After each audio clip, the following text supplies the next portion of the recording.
So you've heard of the saying, practice makes perfect. When it comes to your martial arts training, that really is important. Mas Oyama, who was the founder of our style of karate, said, martial arts is like scaling a cliff. It requires unfaltering devotion to the task at hand. Now, if we unpack that a little bit, just imagine you're scaling a cliff, you're off the ground by several hundred feet, and all of a sudden you have a lapse in concentration. You decide to let go and look around to check out the scenery. Well, you pretty much know what the outcome of that's going to be. You're going to hit the ground and it's not going to be pretty.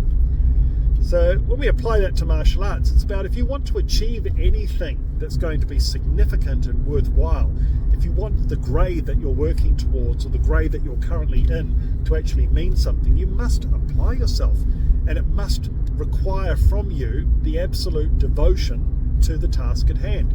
So whether it's learning a kata, whether it's applying yourself during your basics, whether it's following a comprehensive nutrition plan, whether it's about making sure that you get the right level of rest and recovery, it's really important to apply yourself to 100% of your abilities.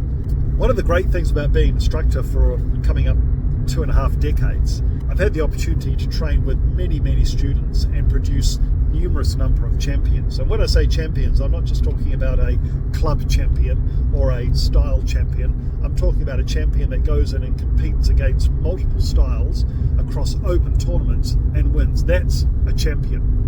And what I can say is that champions can be made, but only if they approach their training with absolute unfaltering dedication to the task at hand.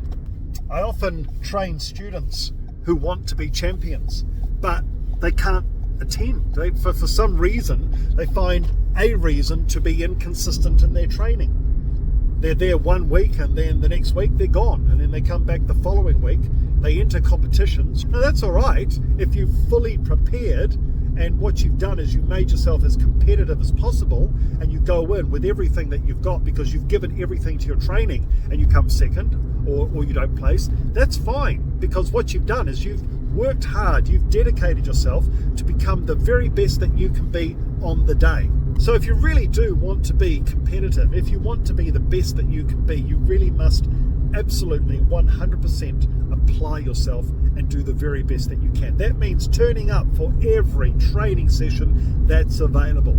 That means when you're feeling tired, still go to training.